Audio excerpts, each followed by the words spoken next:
अस्सलाम वालेकुम। मेरा नाम मुबश्शिर लुकमान है और आज मैंने फैसला कर लिया है कि मैं ये चुप का रोज़ा खोल कर रहूंगा और मैं आपको वो बातें बताऊंगा कि जो सवालात मुझसे पूछे जा रहे हैं on the main stream media, of the main stream media.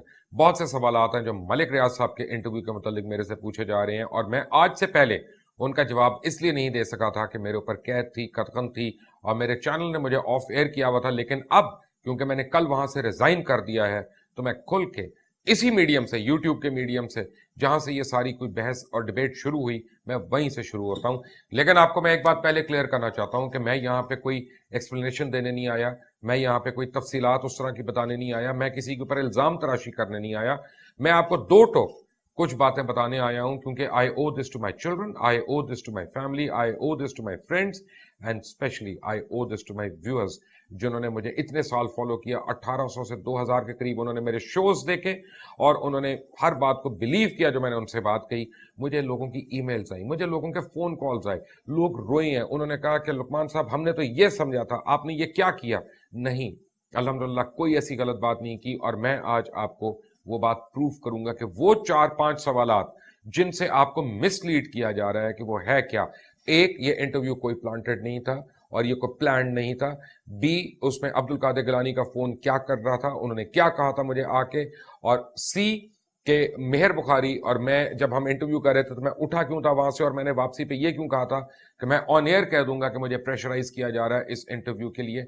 और क्या ये जुडिशरी के खिलाफ कोई साजिश थी या ये सब कुछ अब बताया जा रहा है, लोगों को बहकाया जा रहा है इस पे। मैं आपको एक बात बताऊं, ये मैं अपने व्यूअर्स को ओ करता हूं क्योंकि मैं बिलीव करता हूं कि for those who believe in truth no explanation is needed and for those who do not believe in truth no explanation can be given. लेकिन आज ये बोलना है और ये मैं इसलिए बोल सकता हूं कि जैसे मैंने आपको कहा कि मैंने कल अपने चैनल से रिजाइन कर दिया है और अब मेरे ऊपर इस किस्म की कोई कैद नहीं है। बल्कि मैं एक और काम भी करूंगा, मैं ये भी करूंगा कि हर उस एंकर ने जिसने मेरे ऊपर कदगन लगाई, जिसने मेरे ऊपर दावे किए, जिसने मेरे ऊपर तोहमतें लगाई, मैं उनको दावत देता हूं कि वो आए और वो मुझे बुलवाएं अपने प्रोग्राम में और वो सवालात जो समझे कि मैंने आज नहीं उठाई यहां पे वो मुझसे करें अपने चैनल के ऊपर, अपने प्रोग्राम के ऊपर ऑन एयर। और इंशाल्लाह मैं उनको जवाब दूंगा और उनको जवाब देने से आप भी सुनेंगे। लेकिन सबसे पहले अब्दुल कादिर गिलानी का फोन उस दिन क्यों आया, उन्होंने क्या कहा और उसका मकसद क्या था। नहीं, मलिक साहब को कहे ना कि उसका नाम लेने दें, जरा लेने नहीं दे रहे। नहीं नहीं, ये बात करें ना, बात करें। कौन है? अब्दुल कादिर गिलानी। ये आपने देखा कि जो फोन आया मुझे अब्दुल कादिर गिलानी का, और ये पहली बार ही नहीं आया था, इससे पहले भी एक दफा मुझे प्रोग्राम में आया था। ये इमरान खान का इंटरव्यू था जो मैं यूसीपी के अंदर लाइव कर रहा था इन फ्रंट ऑफ ऑडियंस और उनको मैंने कहा कि आप मैसेज कर दें, मैं फोन पे बात नहीं कर सकता। उन्होंने मुझे मैसेज किया और मैंने ऑन एयर इमरान खान को लाइव मैंने कहा यूसुफ रजा गिलानी के साहबजादे अब्दुल कादिर गिलानी का मैसेज है कि आपसे एक सवाल है, बल्कि और वो सवाल मैंने किया और इमरान खान ने उसका जवाब भी दिया उस सवाल का। वो ऐसा हुआ कि नहीं हुआ, पहले ये देखें और फिर फैसला करें। ये सवाल मुझे अभी भेजा है जी अब्दुल कादिर गिलानी साहब ने, who is the son of the prime minister, और उन्होंने कहा है कि 25 तारीख को तो ऑलरेडी 20-25 हजार लोग कैद की बरसी की वजह से होंगे वहां पे, इसलिए आप जलसा कर रहे हैं। That's a good question by the way, give him a hand.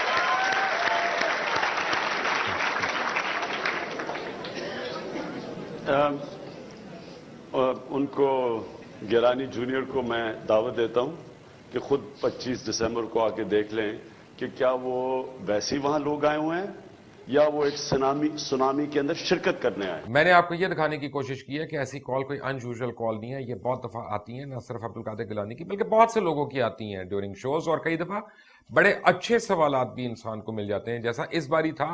जो इमरान खान को सवाल पूछा गया वो बहुत ही इंटेलिजेंट क्वेश्चन था and that was a good question. वो अलग बात है कि उनका जवाब भी अच्छा था, but I mean that can not be discounted.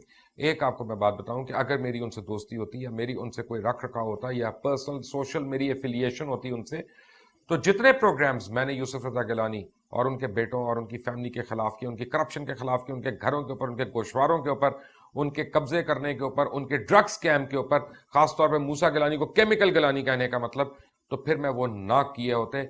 आप मुझे कोई एक एंकर बताएं या होस्ट बताएं कि जिसने मेरे से ज्यादा उनके ऊपर ये किया। और मैं आपको चंद एक क्लिप सिखाता हूं। एनएचए के ठेके हों, हाईवे अथॉरिटीज के ऊपर, टोल प्लाजास के ठेके हों, मुल्तान में सड़कों के बनने के ठेके हों, पुल बनने के ठेके हों, वहां पे एक ही शहर में 2 कंपनियों को गैर कानूनी तौर पे कोटा अलॉटमेंट के ठेके हों और फिर वो आ जाए और उसमें बिलियंस इन्वॉल्व।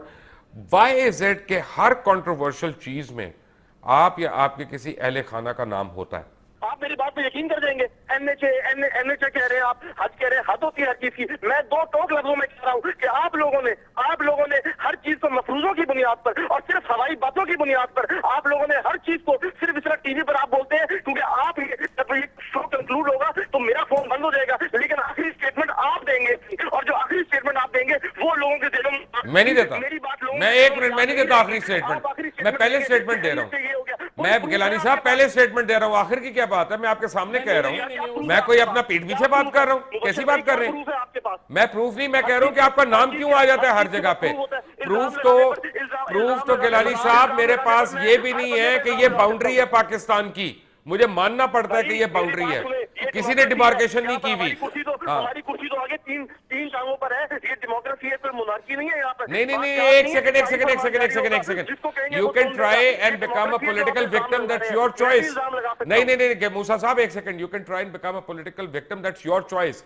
लेकिन एक आप मेरी सवाल का सिर्फ ये जवाब दें कि सिर्फ आपका नाम क्यों हर जगह आता है या आपकी फैमिली का नाम क्यों आता है? यही बात तो बता रहा हूँ, मेरा नाम कहाँ पर, मेरा नाम आ जाए। 2 साल पहले मेरा नाम क्यों नहीं आया? मेरा नाम 2 साल पहले क्यों नहीं आया? मेरे 93,000 वोटों के बाद मेरा नाम आया। इनको अब याद आ रहे हैं। उस वक्त आपके अल्हम्दुलिल्लाह आपके भाई जो थे वो बड़े एक्टिव थे, उस वक्त उनके नाम आ रहे थे। अस्त्रा लाइसेंस की फीसें लेने में भी उनके नाम आ रहे थे, क्लैशन कोफो के लाइसेंस इश्यू करने में भी उनके नाम आ रहे थे। उस वक्त अब्दुल कादिर साहब बहुत फुल रवानी में थे। आपने देखा है मूसा गिलानी साहब का, मैंने आपको अब्दुल कादिर गिलानी का और उनके घर दिखाए, आपको मैंने यूसुफ रजा गिलानी साहब का भी घर दिखाया, और ये आप जाके यूट्यूब पे देखें कि ये कितनी बारी मैंने दिखाई हैं और उनके प्रोटोकॉल्स, उनकी किस किस करप्शन को मैंने हाईलाइट किया है।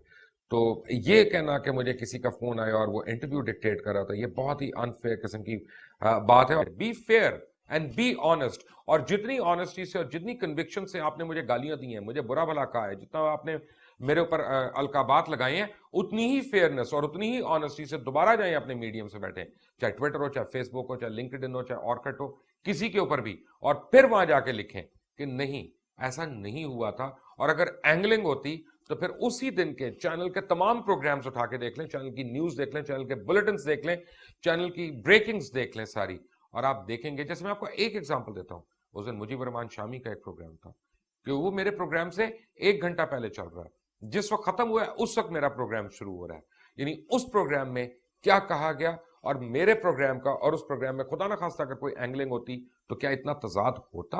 Watch and decide. Iftikhar Chaudhry के साथ कौम खड़ी हुई है, लोग खड़े हुए हैं दीवानावार आज भी, क्योंकि इफ्तिखार चौधरी साहब जो है उन्होंने अपने बेटे की निगरानी में तो कोताही की, एक बाप की हैसियत, हाँ, लेकिन उनके किरदार पर उंगली नहीं उठाई जा सकी। मलक साहब ये चाहते थे कि चीफ जस्टिस इफ्तिखार को यह पैगाम भिजवाएं कि मैंने उनके बेटे के खिलाफ मवाद इकट्ठा कर लिया है, और वगरना मेरी बात वो मान लें, ठीक है, मेरे मुकदमे या ना सुने या सुने तो मेरे हक में फैसला करें। अब मलक साहब अगर जस्टिस इफ्तिखार चौधरी को दबा ले तो फिर तो अफवाज पाकिस्तान का सिपा सलार तो इनको बना देना चाहिए। जो मुशर्रफ से नहीं दबे, पूरी फौजी ताकत से नहीं दबे, बहरी टाउन की ताकत से यानी दब जाएंगे। कुरान हाथ में पकड़ के 3 सवाल करता हूं, भाई कुरान पकड़ के कुछ सवाल करता है या सवालों का जवाब देता है? इस पूरी जुडिशरी को उन्होंने एक चैलेंज दिया है, उसके ऊपर एक चपत लगाई है, ठीक है, और वही सूरत है। पूरी जुडिशरी ने आज एक्ट किया है, यानी सुप्रीम कोर्ट के जज इकट्ठे हुए हैं, मीटिंग की है, और मैं समझता हूं ये उनकी हमीयत का सवाल है। ठीक, तमाम हमारी जुडिशरी को ये एक होकर खड़े होना चाहिए और इनको सख्त सजा देनी चाहिए। आपने देखा है कि उस दिन मुख्तलिफ प्रोग्राम जो थे एक ही दिन में दुनिया न्यूज में, उनमें आपस में कितना क्लैश था। मुझे अक्सर लोग कहते हैं कि ये बड़ी साजिश हो रही है जी, साजिश हो रही है। किस तरह साजिश हो रही है मुझे बताएं। मैं तो उन जर्नलिस्टों में से हूं जिसने आज तक वो कागजात नहीं देखे हैं, वो पेपर्स नहीं देखे हैं, और वो 12, 14, 15 जर्नलिस्ट जिन्होंने 5 महीने पहले ये सारे पेपर्स देखे, जिनके पास ये तमाम एविडेंस था, वो 5 महीने क्यों चुप रहे हैं? उन्होंने इस दिन का क्यों वेट किया कि उन्होंने एक हफ्ता पहले आके स्टोरी को ब्रेक करना था। और स्टोरी को ब्रेक भी कैसे किया कि ना अपने अखबार में ब्रेक किया, ना अपने टीवी पे ब्रेक किया, बल्कि जाके इंटरनेट पे एक मंसूर एजाज नामी शख्स को एक इंटरव्यू दे के कहा कि मैं ये स्टोरी आपको दे रहा हूं जो इस साल की सबसे बड़ी स्टोरी है और ये जुडिशरी के खिलाफ साजिश हो रही है। उसके डिफेंस में एक दिन पहले कॉलम्स भी आना शुरू हो गए। वाह वाह वाह वाह। और साजिश ये दुनिया टीवी कर रहा है, साजिश मेहर बुखारी कर रही है, साजिश मुबश्शिर लुकमान ने की। वो कैसे? मुबश्शिर लुकमान ने तो आज तक वो डॉक्यूमेंट्स नहीं देखे। किसने देखे थे वो डॉक्यूमेंट्स? मैं खुल के मिला, सारी लोगों के सामने मिला और उधर भी मलिक साहब के सामने इस राय का इजहार किया कि जी आपने बहुत जुल्म किया अपने साथ भी और मुल्क और कौम के साथ भी। और फिर मैंने उनसे ये गिला भी किया कि जी मेरा भी तो आपके साथ इतने सालों का ताल्लुक है, तो राज़ो नियाज की बातें जब वक्त आ गया तो आपने वो डॉक्यूमेंट जो है इतने सारे जर्नलिस्टों को और एंकर्स को दिखा दी और मुझे नहीं दिखाई।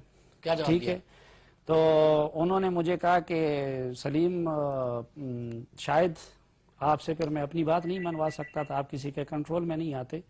तो ये आप क्या कह रहे हैं? आप ये कह रहे हैं कि दूसरे एंकर से वो बात मनवा सकते थे, इसलिए ये उनको बहरहाल डॉक्यूमेंट्स उनका वर्जन है कि भाई मैं उनसे ये एतमाद उनके बारे में मेरा था कि भाई जब तक मैं उनसे ना कहूँ डिस्क्लोज करे, जिस तक मैं वो ना कहूँ तो वो करे, ये उनकी राय थी। जी, क्या कहा था सलीम साफी ने? सलीम साफी साहब ने कहा कि उनको मलिक साहब ने यह बताया था कि मैंने उन लोगों को दिखाई हैं ये कागजात जिनको मैं कंट्रोल कर सकता था, तो मुझे क्यों नहीं दिखाई? इसलिए कि वो मुझे शायद कंट्रोल नहीं कर सकते थे।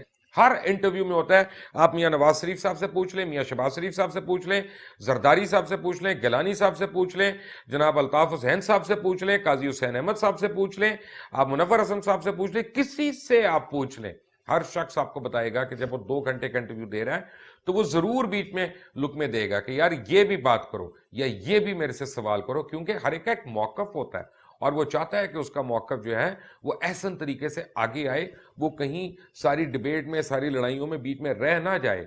वरना किसी को कोई डर नहीं होता किसी इंटरव्यू के आगे, बट वो चाहते हैं कि उनका पॉइंट ऑफ व्यू जरूर सामने आए। और जहां तक रह गई इजी होने के ताल्लुक, तो भाई साहब जिसने आपके ऊपर ड्रोन हमले किए, रोज करते हैं, 35,000 लोग आपके मार दिए पकड़ के, इंडिया का प्राइम मिनिस्टर है जिसके मुल्क के साथ आप 4 जंगे कर चुके हैं कारगिल समेत, जब वो आते हैं यहाँ पे तो आप उनको होटल से बुक कराते हैं, आप उनको ठहराते भी हैं, आप उनके साथ नेगोशिएटिंग टेबल पे भी बैठते हैं, आप उनके साथ डाइनिंग टेबल पे भी बैठते हैं, आप उनको शालीमार गार्डन में आप उनको सकाफती शोज भी उनको करते हैं, उनके लिए म्यूजिकल प्रोग्राम्स भी होते हैं।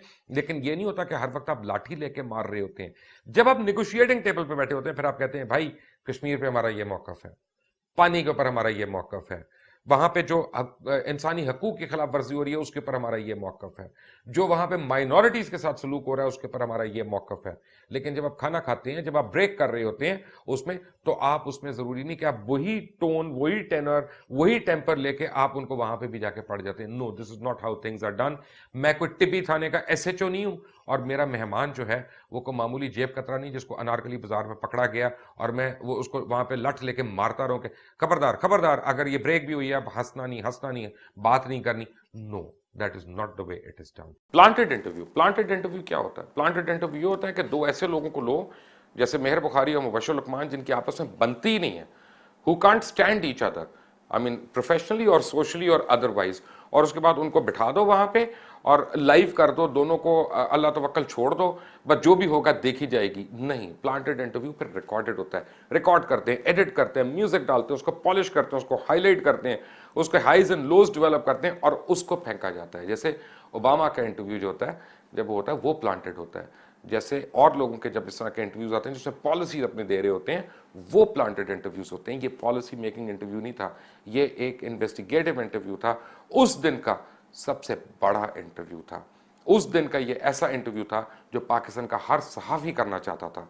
उस दिन का ये एक ऐसा इंटरव्यू था कि जो मैं और मेहर बुखारी कर रहे थे वहां पे, कि जो हर एक की ख्वाहिश थी कि वो करता। और मुझे फेलो एंकर्स ने ये कहा है, जिनका 8 बजे प्रोग्राम चलता है, कि हम अपने प्रोग्राम की ब्रेक्स में तुम्हारा प्रोग्राम देख रहे थे। ये एक अलग बात है कि दोनों इंटरव्यू करने वाले जो हैं वो आपस में उनकी कोई यानी केमिस्ट्री नहीं थी और हमारी जो तैयारी थी वो अलग अलग थी। उसने अलग इंटरव्यू तैयार किया था, मैंने अलग इंटरव्यू तैयार किया था, उसके अलग हाई पॉइंट्स थे मेहर बुखारी साहिबा के, मेरे अलग हाई पॉइंट्स थे और वो दोनों चैलेंज नहीं कर रहे थे। हम दोनों स्ट्रॉन्ग पर्सनैलिटी के लोग हैं। दुनिया टीवी की मैनेजमेंट का ये कसूर था कि उसने हम दोनों को एक साथ बिठा दिया था वहाँ पे, हमारे प्रोटेस्ट के, खासतौर पे मेरे प्रोटेस्ट के बावजूद उन्होंने हमें एक साथ वहाँ पे बिठा दिया था। आकर मैं बताऊँ कैसे मेहर बुखारी ने क्या कहा I think that's a very important thing कि आप देखें कि वक्त टीवी के ऊपर 3 दिन पहले मेहर बुखारी ने एक इंटरव्यू दिया, उसमें उन्होंने मेरी बात के ऊपर, मेरे रिएक्शन के ऊपर क्या बात की। Watch this. Fact last minute तक यही था, जो ये कॉम्प्रोमाइज हुई थी वो इसीलिए हुई थी क्योंकि मुझे लग रहा था ये इंटरव्यू मेरा है। मैंने कहा कि भाई इधर फिर करने दें, आप लुकमान को दोनों सेगमेंट्स दे दें जाके, मैं नहीं करती। 8 बजे भी बैठे, 10 बजे भी बैठे, लुकमान कह रहा था मेरा इस्तीफा ले लीजिए, लुकमान कह रहा था मेरा इस्तीफा ले लीजिए। इस प्रोग्राम में 3-4 चीजें हैं जो बड़ी एम्बिगुअस हैं, जो लोगों को समझ नहीं आ रही हैं। और सच्ची बात यह है कि जब पहली बारी मुझ तक बात पहुंची थी तो मुझे भी नहीं समझ आई थी, एक सेकंड को जैन माउफ हो गया था कि ये क्या हो रहा है।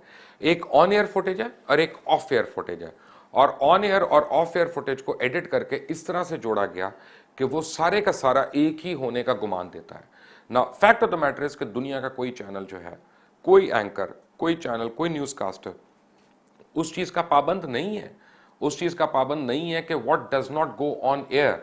उनकी जिम्मेदारी उस हद तक है कि जो उनकी स्क्रीन पे चलती है बात, ना कि उनके स्क्रीन के पीछे जो बात हो रही होती है। जो कहते हैं कि साजिश है वो एक दफा सोच लें, क्योंकि जब एंगलिंग करनी होती है, किसी चैनल ने या किसी अखबार ने एंगलिंग करनी होती है तो वो एक प्रोग्राम के अंदर नहीं करता, वो फिर अपनी पूरी थीम में करता है।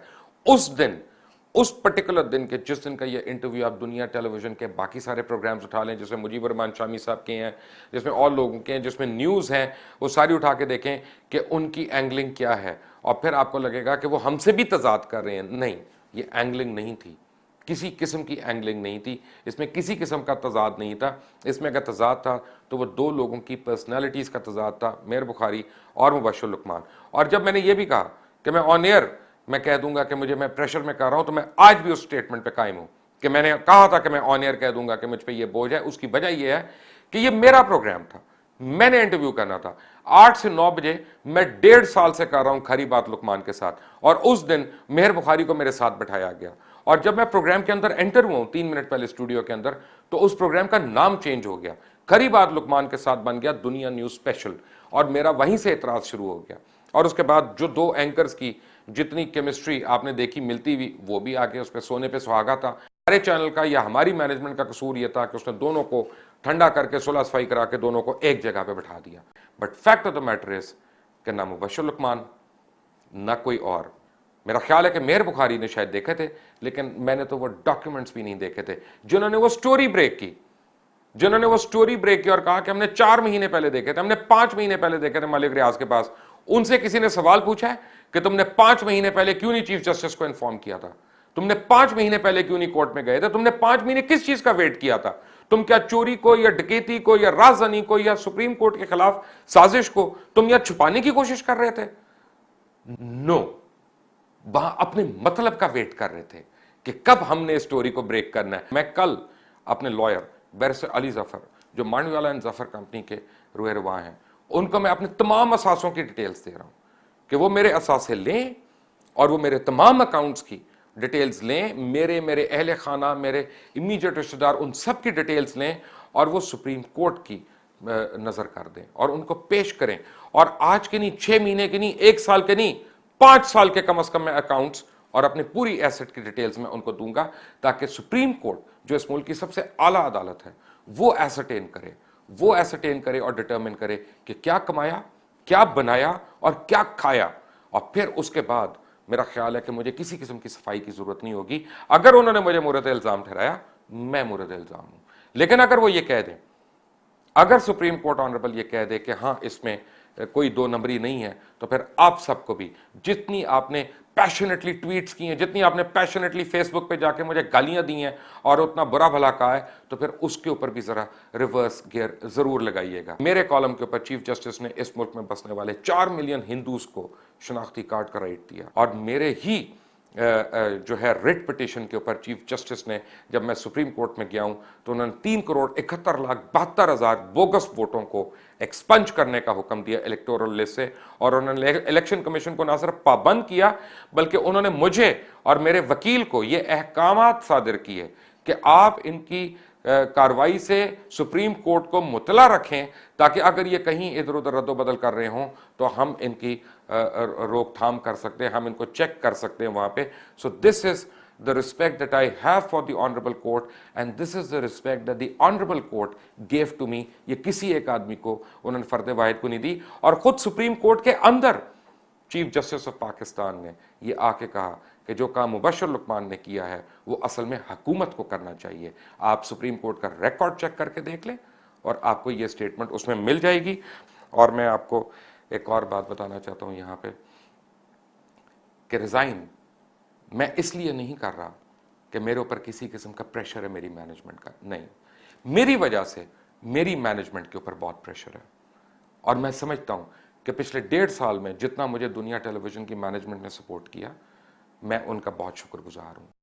और मैंने खुद इसलिए वॉलंटरली रिजाइन किया ताकि मैं उनके ऊपर मजीद प्रेशर्स का बायस ना बनूं। एक बात का क्रेडिट मैंने दुनिया को देना है और मैंने खरी बात की टीम को देना है कि हमने बेइंतहा इन्वेस्टिगेटिव स्टोरीज आपके सामने लेके आए हैं और आप रिकॉर्ड उठा के देख लें, शायद इतनी ज़्यादा इन्वेस्टिगेटिव स्टोरीज आपके पास कोई भी नहीं और लेके आया। अगर उन प्रोग्राम से कोई भी क्रेडिट है तो वो मेरी मैनेजमेंट को और खरी बात की तमाम टीम को जाता है, और अगर उनमें कोई भी ब्लेम है तो वो मैं खंदा पेशानी से कबूल करता हूँ। वो मेरी कमियां होंगी, मेरी कोताहियां होंगी, मेरी शॉर्टकमिंग्स होंगी, मैं उनको बड़ी खंदा पेशानी से कबूल करता हूँ। और यहाँ पे आपको मैं ये बताना चाहता हूँ कि जब तक मैं दूसरी जॉब नहीं लेता, प्लीज़ मेरे मुतालिक ये अफवाहें ना फैलाना कि वो भाग गया, वो चला गया। मैं इधर ही हूँ, मैं लाहौर में ही हूँ। अगर मैं कहीं पे जाऊँ या छुट्टी के लिए जाऊँ हफ्ते 1.5 हफ्ते के लिए, तो उसको ये ना समझना कि वो दौड़ गया। मैं दौड़ने वाला नहीं हूँ। लेट मी रिमाइंड यू, मैं किसी को ब्लेम नहीं कर रहा हूँ यहाँ पे, ना मैंने ब्लेम करना है। मैं ये ओ करता हूँ अपने बेटे मुस्तफ़ा को, अपनी बेटी फजर को, अपने तमाम रिश्तेदारों को, अपने तमाम चाहने वालों को, अपने तमाम व्यूअर्स को जिन्होंने बड़ी लॉयल्टी के साथ और डेडिकेशन के साथ मेरा प्रोग्राम इतने साल से फॉलो किया, इसको देखा और इस पे बिलीव किया। अगर किसी को कोई सवाल रह गया हो तो मैं तब भी हाजिर हूँ। And thank you very much for being patient and listening to me. Until the next time, Allah Hafiz.